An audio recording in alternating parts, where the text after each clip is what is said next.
My boyfriend told me he was on a boys' trip to Miami. But when his mother called to ask what time our couple's flight landed, I realized his boys' trip included his ex-girlfriend. Have you ever faced a moment when the truth was so clear and the lie was so loud that you had no choice but to blow everything up? Share your story in the comments. Hit the like button and subscribe to see what happens next. My name is Aria Leanne Vale, and I am 31 years old. For years ago, I thought that love was when two people wanted the same things in life. Like when they both wanted to buy a house together, or travel, or have the same kind of future. But now I know something very different. Now I know that love is when two people tell the same truth, not when they share the same dream. It happened last Thursday. I was sitting on the couch at home. I had a big bowl of pasta in my lap, and my computer was open. My inbox was full of messages, and I was trying to make it smaller, but it just kept growing. Then Noah, my boyfriend, spoke while still looking at his phone. He said, "So, I'm taking a boys' trip to Miami this weekend." I looked at him and said, "Liam and Dylan?" He nodded. "Yeah, and you're not invited." "Obviously," I said, repeating the word like a coin I was rolling around in my mouth. He said again, "This weekend." He rolled his eyes. "Do I have to check every single thing with you? It's just 3 days. You'll be fine." I said, "I'm not saying you can't go. It just seems really last minute." He shrugged. "Flights were cheap. Liam found a great place. We leave tomorrow." I remembered how we used to plan trips together. Even when we planned badly, we'd laugh about it. But now it didn't sound like fun or love. It sounded like he was reading an announcement from work. Still, I smiled softly and said, "All right. Have a great time." He blinked. "Really?" he said. "You're not going to sulk?" "Why would I?" I said calmly. "If you want a weekend with the guys, go and have fun." The next morning, Friday, he packed like he was running from something.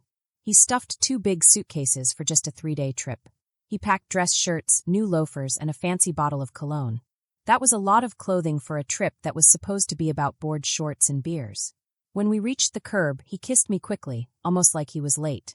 "Try not to burn the apartment down," he joked with a smirk. "Hilarious," I said, not laughing. Then I drove away. When I got home, I ordered Chinese food and watched all the shows I hadn't had time for. The apartment was quiet, and I felt a kind of peace. It was the kind of quiet that feels clean, when no one is watching you or measuring what you do. The next morning, Saturday at 7:02 a.m., my phone rang. The screen said Marjorie, Noah's mom. "Hi, sweetie," she said happily. "Just calling to check what time you two land. I've got the rental house all set." I blinked. "Land where?" I asked. "Miami, honey," she said. "For the couple's weekend." Noah said, "You're flying down today to meet us." My mind felt like it had slipped out of gear. "Noah told me he's on a boys' trip," I said slowly. "He said I wasn't invited." The phone went silent. Then Marjorie spoke, her voice quieter and tighter. "He told me you two were celebrating your anniversary early, with us. I even invited Nora and her husband. It cost a fortune." She paused. "Wait, he's not with you?" "No," I said. "He left yesterday." "What on earth is going on?" she asked. "I honestly don't know," I said. "Let me figure it out and call you back." We hung up. I opened Instagram. Noah had posted a video Friday night. It showed a dark club with flashing lights, glowing bottles, and people dancing. At first, it looked like normal background noise, until the next clip. In the next video, I saw Noah again. But this time, someone's arm was around his waist. It wasn't Liam's or Dylan's arm. It was a slim arm with shiny bracelets. Bracelets I had seen before. I leaned closer. I knew them. They belonged to Tessa, Noah's ex-girlfriend from college. She had moved to Miami last year. I had seen that tattoo on her forearm before, too. The lights in the club flashed, and her tattoo showed up like a signature. I stared at the screen, and something strange happened. I didn't feel a big rush of anger. I didn't cry. I just felt calm, like a line of understanding had drawn itself perfectly straight in my mind. Noah wasn't careless. Not lately. So why had he left his laptop open? It was sitting on the dining table, closed but still warm, like it was trying to hide something. I pressed the space bar. The screen came on. His chat apps were open. Right there.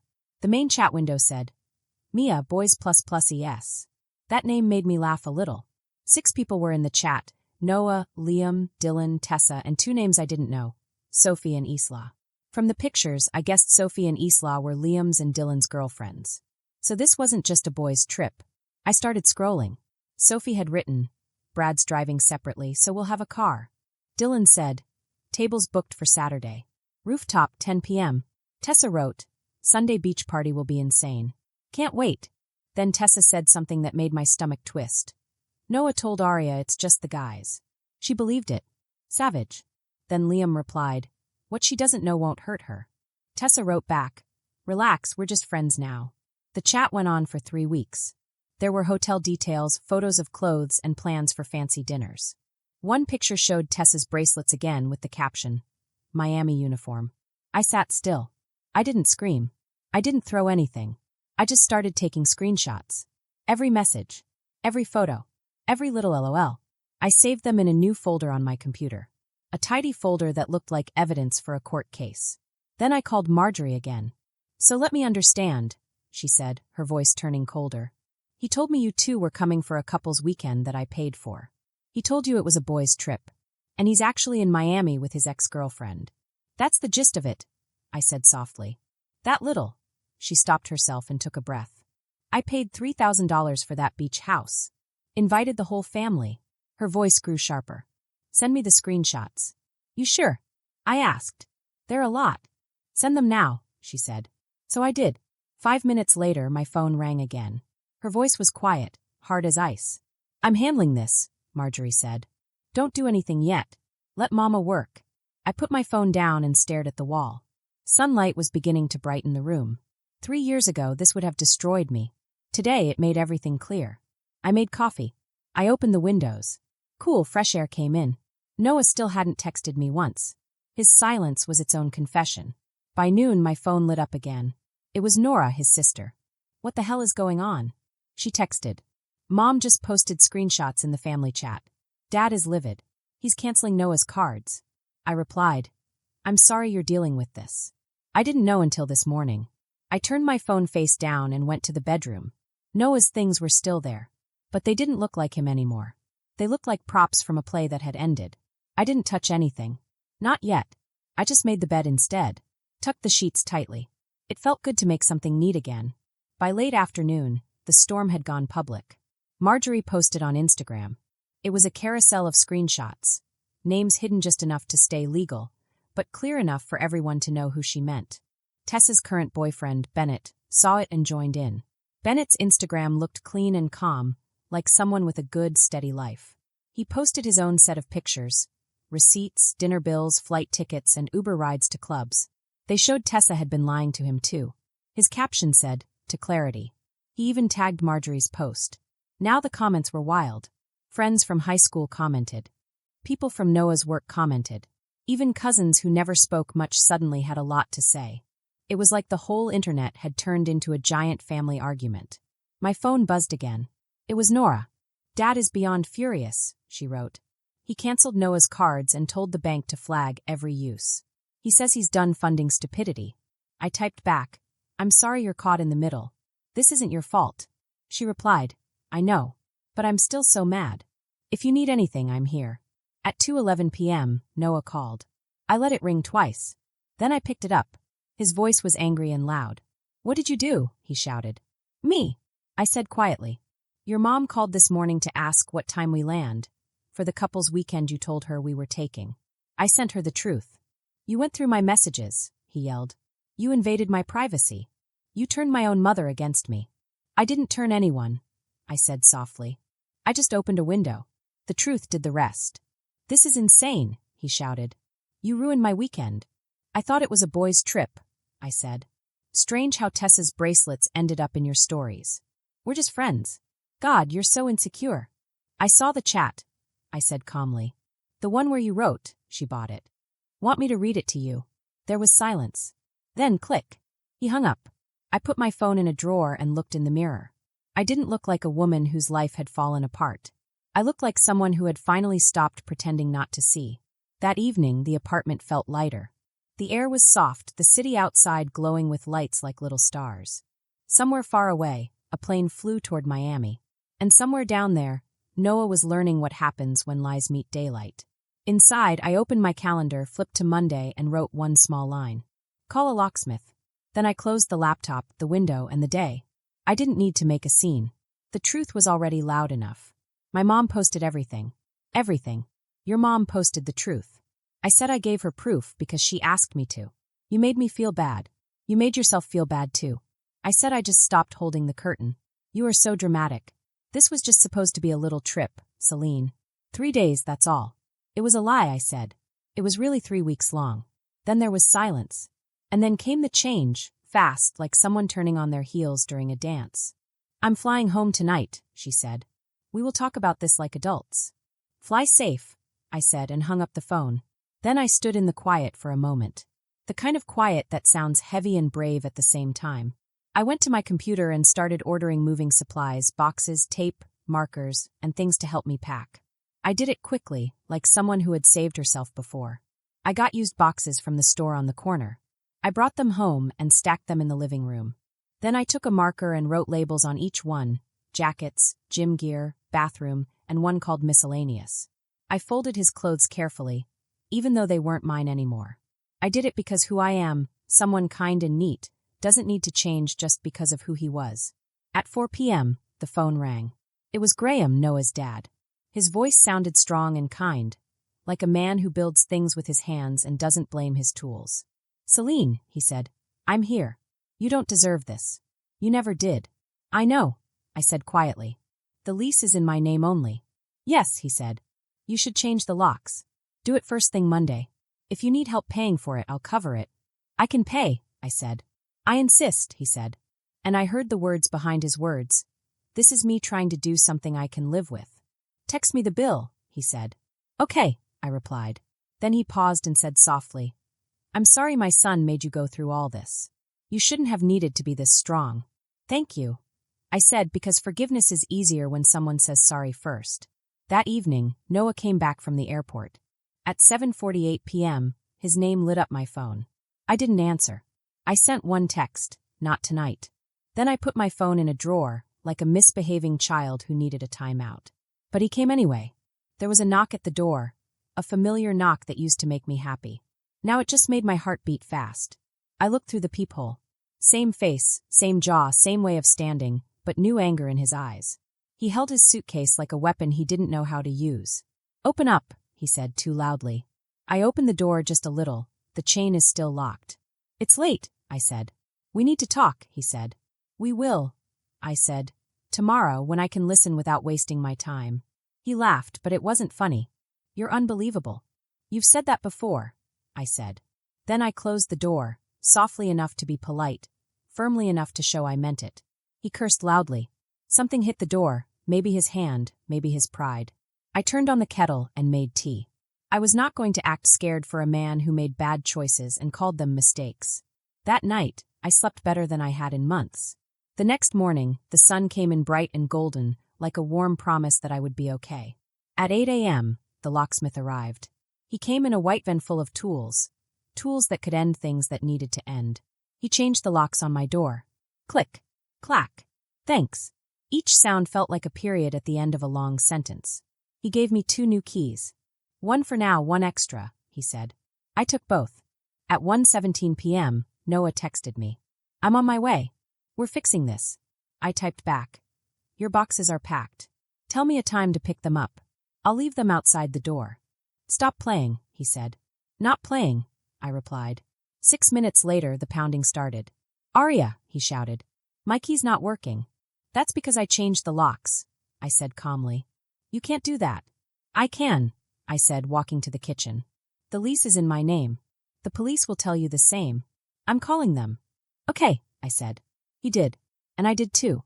2 police officers came a short while later. They looked calm and kind, like people who had seen this sort of thing before. I opened the door and showed them the lease. The older officer turned to Noah. Sir, he said, if you're not on the lease and she asked you to leave, you have to go. You can pick up your stuff later, at a time you both agree on. My things are inside, Noah said. She said she'll put them outside for you, the officer replied. That's reasonable. Noah's face turned red. She went through my messages, he shouted. That's illegal. That's not our job, said the officer, already tired. Take it to small claims if you want, but you can't stay here. Noah stomped away, dragging his suitcase behind him, his pride left somewhere on the floor. An hour later, he texted again. I'll come with my dad tonight at 7 to get the boxes. You'll let me inside. You'll get your boxes outside at 7. I replied. With witnesses. You're cruel. I'm consistent. At 6:58 p.m., Graham arrived alone. He looked tired but kind. We didn't talk much. I lined the boxes neatly in the hallway. He signed a paper I printed, a receipt showing he got everything. Thank you, he said quietly. For what? I asked. For not setting them on fire, he said, almost smiling. When he left, the apartment seemed to breathe. The closet, once full of his clothes and smell, was now clean and calm. I stood there for a long time, not sad for him, but proud of myself. I wasn't just leaving someone. I was becoming someone new. The rest of the week was messy online. Liam's girlfriend posted a breakup note on her phone. I refused to be a +1 to a lie. Dylan's girlfriend said she was taking a break to think about her values. Bennett changed his profile picture to one with his sister. The caption said, "Family who shows up." Tessa posted a black square with white letters, "Healing in private." Someone commented, "You were never private." She deleted the post and went quiet. Noah tried everything.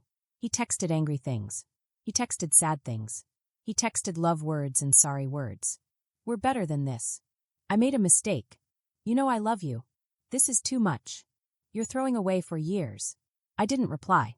Not because I had no words, but because I finally understood the difference between silence and surrender. Silence is power. Surrender is giving up. I wasn't giving up. I was free. On Thursday, Marjorie called. Her voice was soft and careful. "How are you?" she asked. "Okay," I said. "Actually better." "Good," she said. Graham paid the locksmith.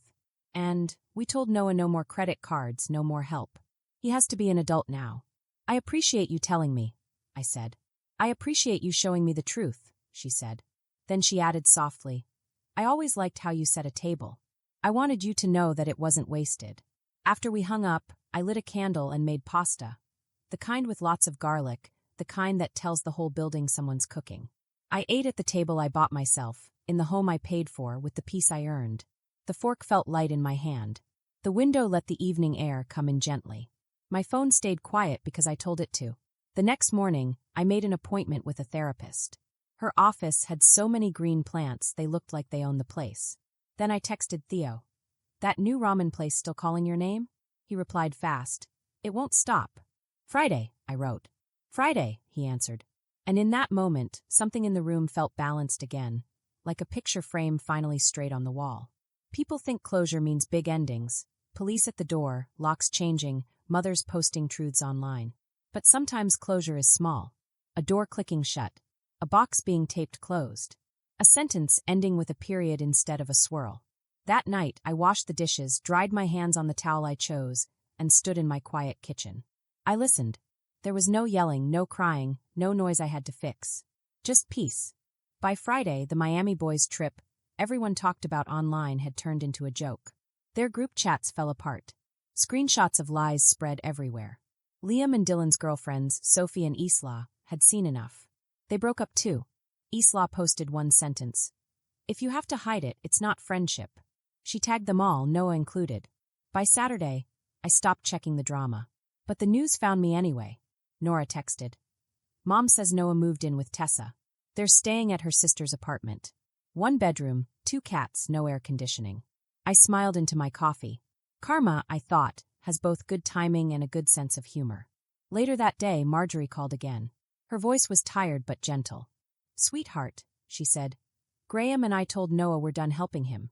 No more credit cards, no more money. He has to live on his own now. You don't owe me that," I said kindly. "I know," she said, "but you deserve the peace of hearing it."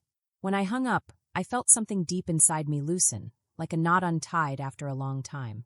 It was the feeling of not having to carry everything anymore. The feeling of finally being the only adult in a story full of people pretending to be one. I looked around my apartment, quiet, clean mine. The new lock on the door shone in the morning light. The candles smelled like safety. And for the first time in months, I smiled, knowing that sometimes the best sound in the world is nothing at all. 2 weeks later, I saw Bennett standing outside a little cafe downtown. The sun was bright, but the air felt cool, and people were walking by with warm drinks in their hands. Bennett looked different this time.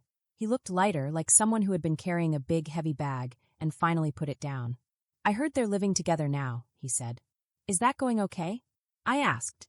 "From what I hear," I said with a tiny smile, The air mattress they sleep on squeaks louder than they're talking. Bennett laughed, a real laugh that made people nearby look over. But after a moment his face grew quiet again.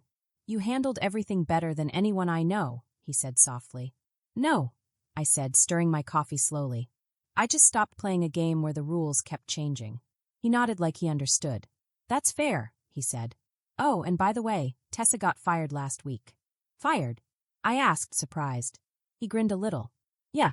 She was giving Noah's company special cheap deals on her company's work. The bosses said it was wrong and unfair. They called it a bad thing to do and let her go. No extra pay, no goodbye party, nothing. Wow, I said quietly. Yeah, Bennett said. I guess they both learned that lies cost more than airplane tickets. We clinked our coffee cups softly together and smiled a little. We weren't really winners in this story, but we were survivors, and we survived beautifully. The next week, life started to feel like mine again. My boss called me into her office and gave me a real promotion. The kind you get because you worked hard, not because of who you know. She smiled as she handed me the papers. Whatever changed in your life, Celine, she said kindly, keep it. I thought about quiet mornings, clean air, and doors that locked with a soft click. I will, I said. That night, I took a long warm bath and filled the room with bubbles. I played soft piano songs on my phone and enjoyed the silence. No drama. No worries. Just calm water and my own thoughts. When I checked my phone, there was a message from Theo. Are you still up for that sushi rain check? He wrote. I smiled. Yes, I typed back. I could use good food and better company. He sent a thumbs up and a tiny smile emoji. It was simple, but it made me smile for the first time in months. Someone was kind, and I didn't feel nervous about it. In the next few weeks, little stories about Noah reached me like bits of wind. Nora, his sister, told me most of them. Sometimes she sounded shocked, sometimes just tired. He asked Mom for money again, she said once. She told him to sell his watches. Tessa's sister kicked them out after 3 days because they kept fighting. Now they're staying in a motel that only takes cash. I listened but didn't reply. There's a line between finding peace and making fun, and I didn't want to cross it. Later, I heard that Noah got in trouble at work because he missed too many days. He was suspended. I didn't feel happy or sad. I just felt calm, like the world had finally balanced itself.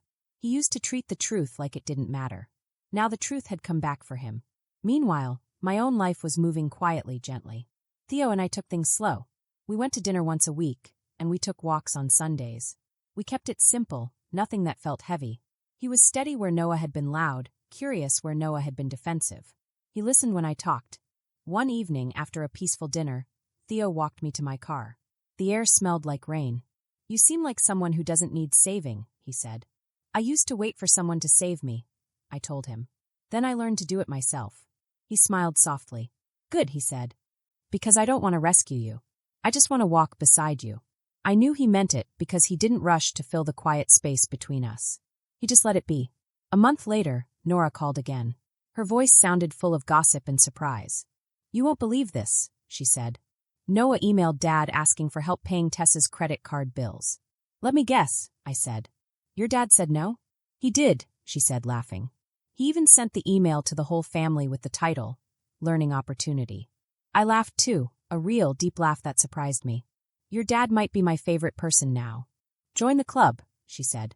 By autumn, everything that once felt like an emergency had gone quiet. I repainted my apartment. I bought new curtains and replaced the old couch Noah used to spill beer on.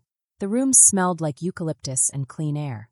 Some nights I cooked dinner, sat by the window, and realized something important. Peace isn't loud. Peace is steady. People sometimes sent me new gossip about Noah. How he and Tessa broke up. How he moved in with someone new. How he blamed everyone except himself. I didn't care. Not because I hated him, but because I was free from caring. Then in late November, Marjorie called me. Celine, I just thought you should know, she said. Noah is coming home for the holidays. Alone. Good for him, I said. Not really, she said quietly. He's different. Quieter. I think he finally knows what he lost. I smiled softly. Maybe that's his first honest feeling in years. After we hung up, I turned off my phone, wrapped myself in a blanket, and looked out the window at the city lights. For the first time, I didn't feel like someone who had just survived something bad. I felt like someone who had grown past it. Winter came quietly that year. The holidays filled the streets with noise and color, Crowded stores, shiny silver decorations, people humming songs. But inside my apartment, everything was calm. I put up soft white lights, bought a new couch, and replaced every old thing that reminded me of Noah. The space finally looked like me, calm, clean kind. Then one gray Thursday morning, my phone buzzed. The message was short and from a number I didn't know. "Can we talk just once? Please?" "Noah." For a moment, I just stared at it. Once, I would have dropped everything to meet him halfway. Now, I wasn't even sure where halfway was. Still, I said yes. Not because I hoped for anything, but because I was curious. We met at Starbucks in the middle of the afternoon. He was already there, sitting by the window. He held a cup that looked cold, like he'd been sitting for a long time. He looked smaller, not thinner, but like the pride that once held him up was gone. His hair was longer, his shoulders bent forward, and his eyes looked tired. "Celine," he said, standing halfway before sitting again. "You look good."